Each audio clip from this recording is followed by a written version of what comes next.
नमस्कार, मैं हूं जयदीप द्विवेदी। लिसिम जिस बोर्ड में आपका स्वागत है। उत्तर प्रदेश पुलिस कांस्टेबल भर्ती परीक्षा का एग्जाम 23 अगस्त से शुरू हुआ है और प्रत्येक दिन 2 शिफ्टों में इस परीक्षा को कराया जा रहा है।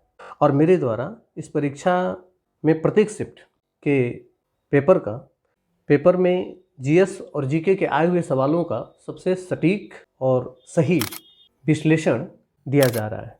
23 तारीख के दोनों शिफ्टों पर मैंने विश्लेषण दे दिया है, उस पर वीडियो बन चुका है। 24 तारीख की सेकंड शिफ्ट का विश्लेषण भी दिया जा चुका है और 25 तारीख में जो पेपर हुआ है उसका भी विश्लेषण दिया जा चुका है। लेकिन इस जल्दीबाजी में 24 तारीख में जो सुबह की शिफ्ट का पेपर हुआ था, तो इस पेपर में आए हुए जीएस और जीके का विश्लेषण नहीं किया गया था। समय के अभाव की वजह से ये छूट गया था। इसलिए आज की क्लास में मेरे द्वारा 24 तारीख में जो सुबह की शिफ्ट का पेपर हुआ है, इसके जीएस और जीके का उत्तर दिया जाएगा और इसका विश्लेषण किया जाएगा। तो आइए शुरू करते हैं। 24 अगस्त 2024 के सुबह की शिफ्ट अर्थात पहली शिफ्ट में आए जीएस और जीके के सवालों का सबसे सही और सटीक उत्तर और विश्लेषण। हर पेपर के विश्लेषण में मैंने बताया है आप लोगों को कि इस परीक्षा का पेपर कई सेट में बनाया जा रहा है और प्रत्येक सेट में क्वेश्चनों का नंबर और ऑप्शन आगे पीछे दिए गए हैं। तो इसलिए आप लोग क्वेश्चन नंबर पर ध्यान ना दे करके सवाल और उसके उत्तर पर विशेष ध्यान देंगे, क्योंकि हो सकता है आपके पास जो सेट है, आपने जिस सेट का पेपर दिया है, उसमें सवाल नंबर और उसके ऑप्शंस आगे पीछे हों। मेरे पास 24 तारीख की मॉर्निंग शिफ्ट अर्थात पहली शिफ्ट का जो पेपर है, उसमें सामान्य अध्ययन के सवाल 1 नंबर से ही शुरू हुआ है। तो पहला सवाल दिया हुआ है कि डैश ट्रोजन वायरस कई सोलर विंड्स ओरियन प्लेटफार्मा पर डाला गया था। ऑप्शन है स्पाई, रूटकिट, सनबर्ट और रैंसम। इसका सही आंसर होगा सनबर्ट। अगला सवाल है कि पृथ्वी पर प्रथम सुपर कॉन्टिनेंट्स अर्थात बड़े महाद्वीप का क्या नाम है। ऑप्शन है वालबारा, कोलंबिया, पेंजिया और गोंडवाना। इसका सही आंसर होगा पेंजिया। अगला सवाल है कि कौन सा संगठन दुनिया का सबसे गरीब विकासशील देशों को ऋण और अनुदान प्रदान करता है। ऑप्शन है अंतर्राष्ट्रीय मुद्रा कोष, संयुक्त राष्ट्र, विश्व बैंक और विश्व व्यापार संगठन। इस सवाल का सही आंसर होगा विश्व बैंक। विश्व बैंक जो है ये दुनिया भर के जो भी विकासशील देश हैं उनको ऋण और उनको अनुदान प्रदान करने का काम करता है। सही आंसर होगा सी अर्थात तीसरे सवाल का सही आंसर होगा सी, विश्व बैंक। अगला सवाल है कि वेदों में मानव अधिकार को निम्नलिखित अवधारणा से दर्शाया गया है। ऑप्शन है समानता, असमानता, आर्थिक प्रणाली और अस्पृश्यता। इस सवाल का सही आंसर होगा समानता।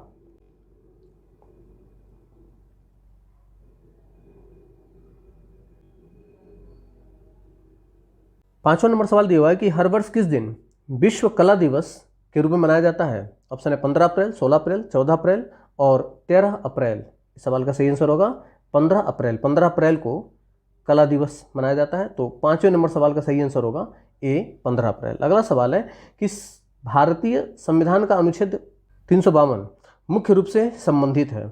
ऑप्शन है नए राज्य के गठन की घोषणा से, सीजीआई की नियुक्ति की घोषणा से, लोकसभा भंग करने की घोषणा से और राष्ट्रीय आपातकाल की उद्घोषणा से। इस सवाल का सही आंसर होगा राष्ट्रीय आपातकाल की उद्घोषणा से अर्थात 352 राष्ट्रीय आपातकाल की घोषणा करता है। तो छठे नंबर सवाल का सही आंसर होगा डी। अगला सवाल है कि महिलाओं और SC/ST समुदायों में उद्यमिता को बढ़ावा देने के लिए भारत सरकार द्वारा कौन सा कार्यक्रम शुरू किया गया था। Option stand up India, startup India, skill India और डिजिटल इंडिया। इस सवाल का सही आंसर होगा स्टैंड अप इंडिया। अगला सवाल बहुत महत्वपूर्ण इतिहास से पूछा गया है कि विजयनगर साम्राज्य की स्थापना 1336 में किसके द्वारा की गई थी। ऑप्शन है कृष्णदेवराय, नरसिम्हा सलुवा, हरिहर और बुक्का और देवराय प्रथम। इस सवाल का सही आंसर होगा हरिहर और बुक्का। हरिहर और बुक्का दो ये भाई हुआ करते थे और इन्हीं के द्वारा विजयनगर साम्राज्य की स्थापना की गई थी। तो सही आंसर होगा 8वें नंबर सवाल का सी, हरिहर और बुक्का। 9वां सवाल दिया हुआ है कि मेगा शहर वे शहर हैं जिनकी जनसंख्या डैश से अधिक है। ऑप्शन है 20 मिलियन, 15 मिलियन, 10 मिलियन और 5 मिलियन। इस सवाल का सही आंसर होगा 10 मिलियन। 10 मिलियन से अधिक जिस शहर की जनसंख्या होती है उसे मेगा शहर कहा जाता है। तो इस सवाल का सही आंसर होगा 10 मिलियन, अर्थात 9वें नंबर सवाल का सही आंसर होगा 10 मिलियन। 10वां सवाल है कि किस भारतीय योजना का उद्देश्य असंगठित क्षेत्र के श्रमिकों को 60 वर्ष की आयु के बाद न्यूनतम 3,000 रुपये प्रति माह पेंशन प्रदान करना है। ऑप्शन है प्रधानमंत्री श्रम योगी मानधन, राष्ट्रीय पेंशन प्रणाली, प्रधानमंत्री जीवन ज्योति बीमा योजना और प्रधानमंत्री वय वंदना योजना। इस सवाल का सही आंसर होगा प्रधानमंत्री श्रम योगी मानधन योजना। इसके तहत 60 वर्ष की आयु के बाद न्यूनतम 3,000 रुपये प्रति माह पेंशन प्रदान करने की योजना सरकार की है। तो सही आंसर होगा ए, अर्थात 10वें नंबर सवाल का सही आंसर होगा ए। अगला सवाल दिया हुआ है, द क्रॉनिकल्स ऑफ नार्निया श्रृंखला किसके द्वारा लिखी गई है। ऑप्शन है जेके राउलिंग, CL लुइस, रोवाल्ड टाहल और JRR टॉलकिन। इस सवाल का सही आंसर होगा CS लुइस। CS लुइस की ये एक नॉवेल अर्थात उपन्यास था और उसी पर मूवी भी बनाई गई थी। तो उपन्यास का नाम था द क्रॉनिकल ऑफ नार्निया। इस पर बहुत बेहतरीन हॉलीवुड की मूवी बनी हुई है। तो इस सवाल का सही आंसर होगा CL लुइस। अगला सवाल है कि जन्म या अप्रशन के माध्यम से जनसंख्या में प्रवेश करने वाले लोगों की संख्या का उत्प्रवास या मृत्यु से इसे छोड़ने वाले लोगों की संख्या के बराबर होने की स्थिति कहलाती है।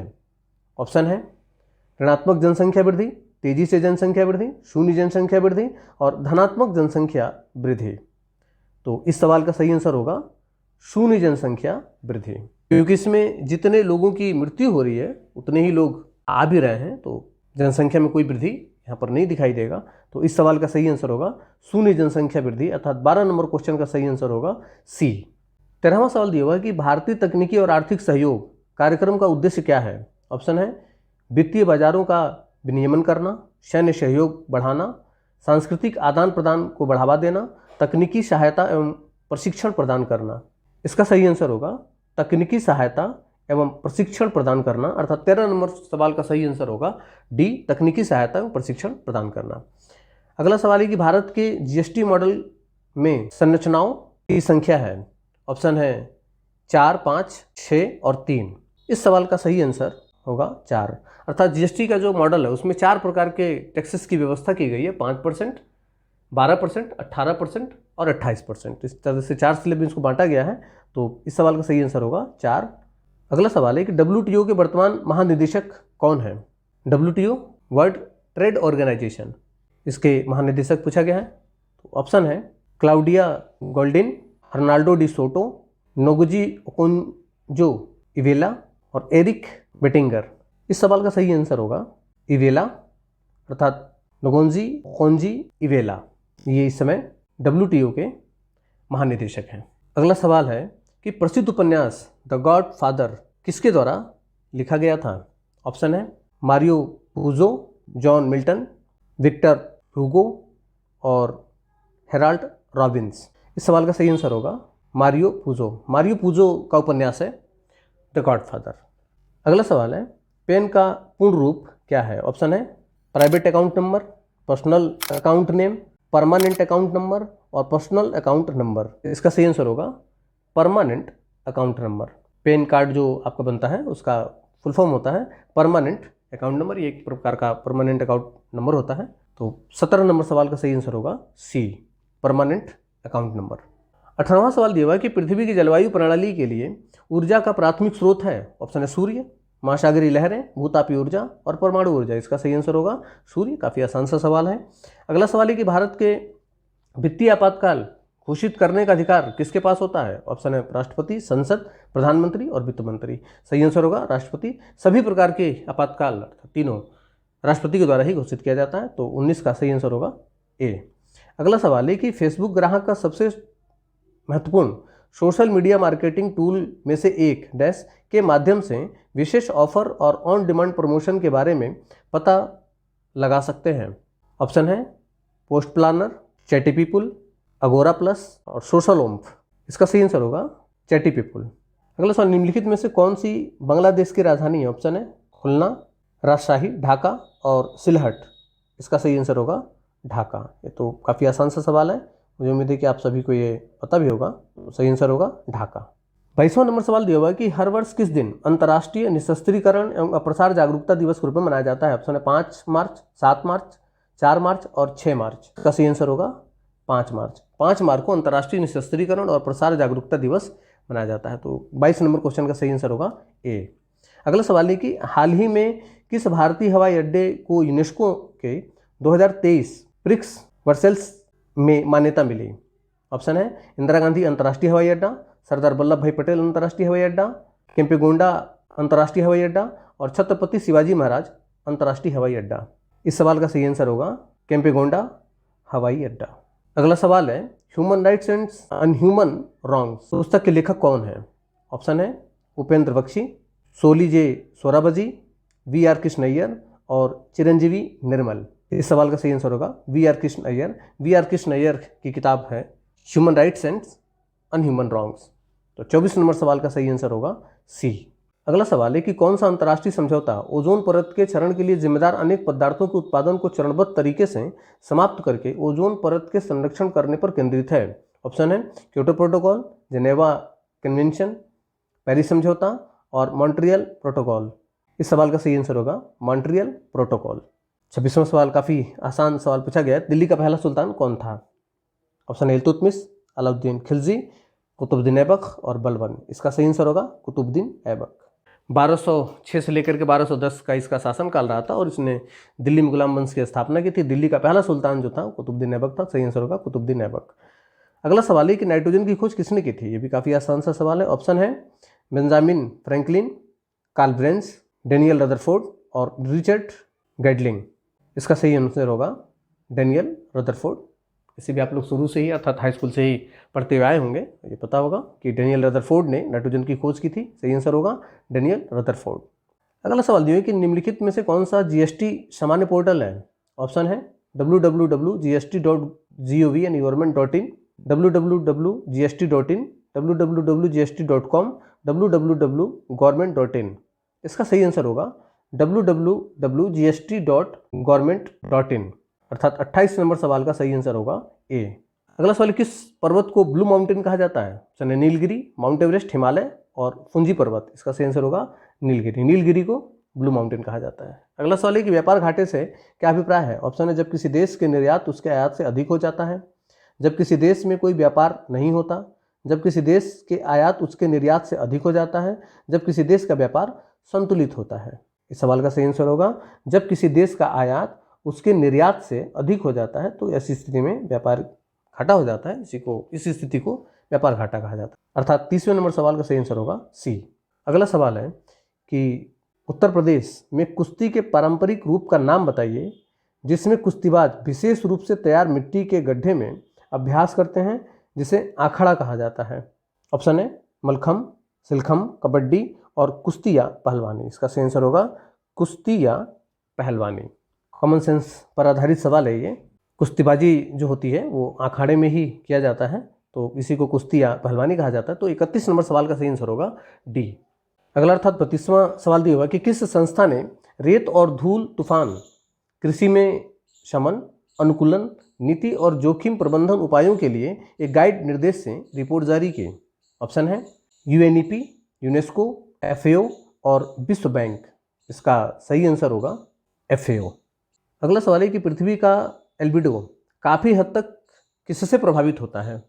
ऑप्शन है वायुमंडलीय परत से, बादल छा जाने से, पृथ्वी की सतह की प्रकृति से, वायुमंडल में धूल की कणों से। ये काफ़ी महत्वपूर्ण सवाल है और भूगोल से आया हुआ सवाल है। इस सवाल का एग्जैक्ट आंसर पृथ्वी की सतह की प्रकृति से होगा और इसमें जो चारों ऑप्शन दिए गए हैं ये सभी पृथ्वी के एल्बिडो को प्रभावित करते हैं, लेकिन इनमें सबसे ज़्यादा जो पृथ्वी की सतह की प्रकृति है, जो उबड़ खाबड़ जमीन है, वो सबसे ज़्यादा प्रभावित करने वाला बनता है। अगर बोर्ड इसको नहीं मानता है तो ऐसी स्थिति में वायुमंडल में धूल के कण जो हैं ये भी इसका सही आंसर हो सकता है।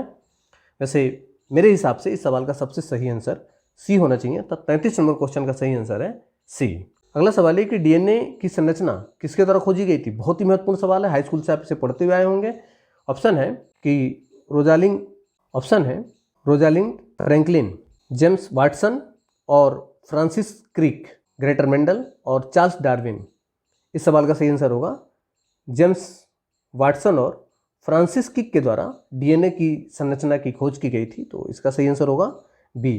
34 नंबर सवाल का सही आंसर है बी। अगला सवाल दिया हुआ है कि किस बैंक ने भारत में विमुद्रीकरण का समर्थन किया। ऑप्शन है सेंट्रल बैंक ऑफ इंडिया, भारतीय रिजर्व बैंक और भारतीय स्टेट बैंक। तो इसका सही आंसर होगा भारतीय रिजर्व बैंक। अगला सवाल है कि निम्नलिखित में से किस साइबर अपराध में संवेदनशील जानकारी का खुलासा देने के लिए व्यक्तियों को धोखा देना शामिल है। ऑप्शन है साइबर बुलिंग, मालवेयर, हैकिंग और फिशिंग। इसका सही आंसर होगा फिशिंग।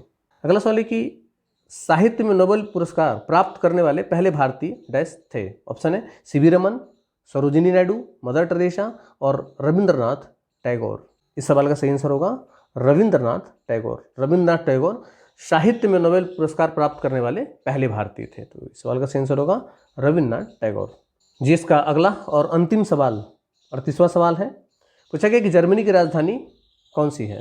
ऑप्शन है मैड्रिड, अजूबा, बर्लिन और कैनबरा। काफ़ी आसान सा सवाल पूछा गया है। इसका सही आंसर होगा बर्लिन। जर्मनी की राजधानी बर्लिन है। मेरा पूरा प्रयास रहा है कि जो भी उत्तर हमारे द्वारा दिया जा रहा है वो काफ़ी सही और सटीक हो। इसके बावजूद यदि हमारे किसी प्रश्न के जवाब से आपको आपत्ति है और लगता है कि इसका उत्तर कुछ और भी हो सकता है, तो आप हमें कमेंट करके ज़रूर बताएं और उस पर आप हमसे चर्चा कर सकते हैं और क्लियर कर सकते हैं। यदि आप इस क्लास को देख रहे हैं और चैनल को सब्सक्राइब नहीं किया है तो चैनल को सब्सक्राइब कर लें। ज़्यादा से ज़्यादा अपने जानने वाले छात्रों में इस वीडियो को शेयर करें, ताकि वे छात्र भी जिन्होंने पेपर दिया है वे भी अपने जीएस के सवालों का सबसे सटीक अवलोकन कर सकें।